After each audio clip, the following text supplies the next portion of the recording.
له ټپي حالته د بریا تر څوکې په افغان جګړه کې د یو ټپي سرتیري د ژوند داستان.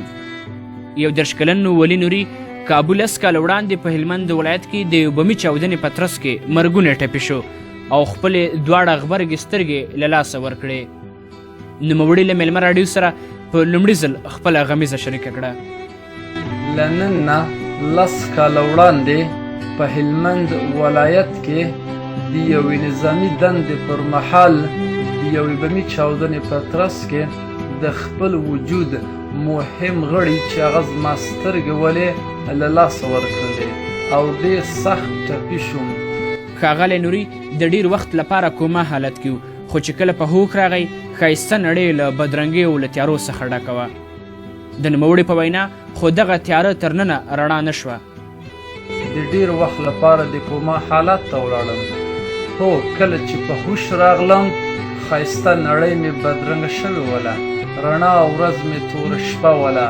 هو دغه توره شپه تر ننه په ما سهار نه شوله. نوموړی وایي هېوادنۍ مینې هېڅ راپرځولی نه یم. د ده په وینا وطن ته د خدمت په لار کې سترګې څه ځان مې دې هم تر قربان وي. باید ووایم چې زه نه خفه ولم او نه خفه یم، دا ځکه چې وطن سره مې ډېره سخته مینه وه.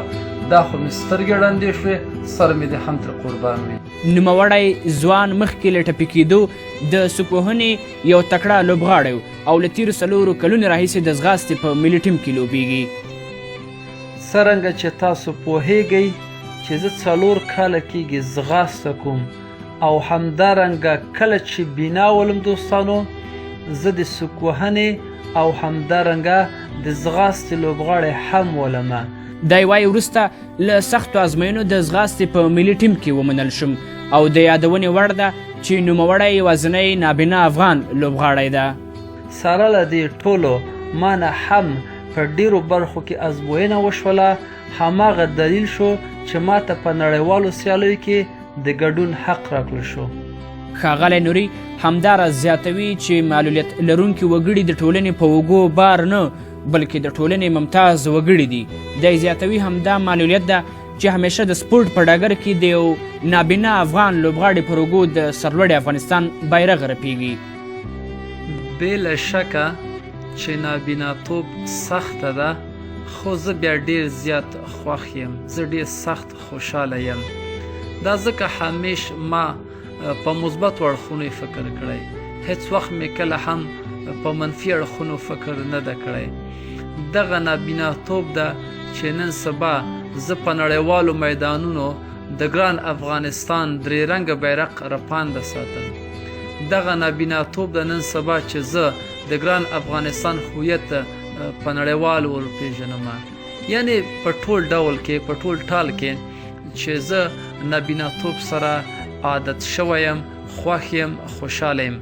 ځکه دغه قرباني زما صرف د هیوادوالو په خدمت کې وه.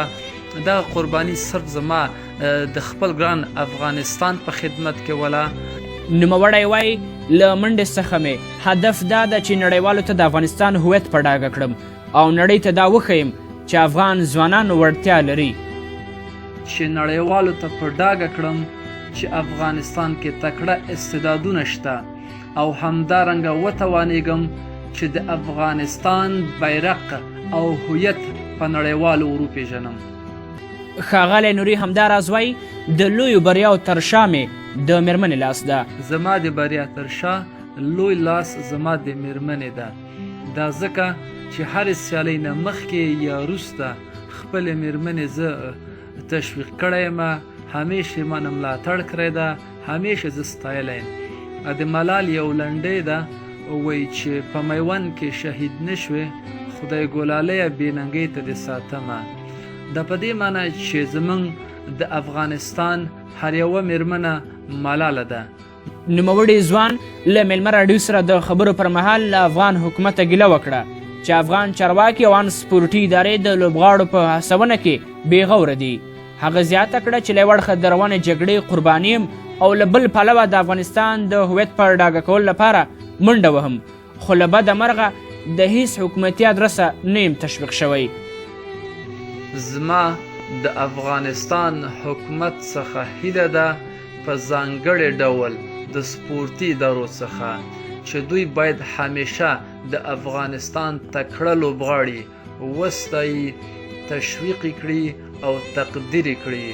زه یو بیلګه یم، سره له دې چې د افغانستان لپاره مې په هرې نړیوالې سیالۍ کې د سرو زرو میډالونه ګټلي، خو تر اوسه پورې د افغانستان حکومت څخه، د چارواکو څخه، په ځانګړي ډول د افغانستان سپورتي ادارو څخه نه تقدیر شوی یم، نه ستایل شوی یم او نه تشویق شوی یم.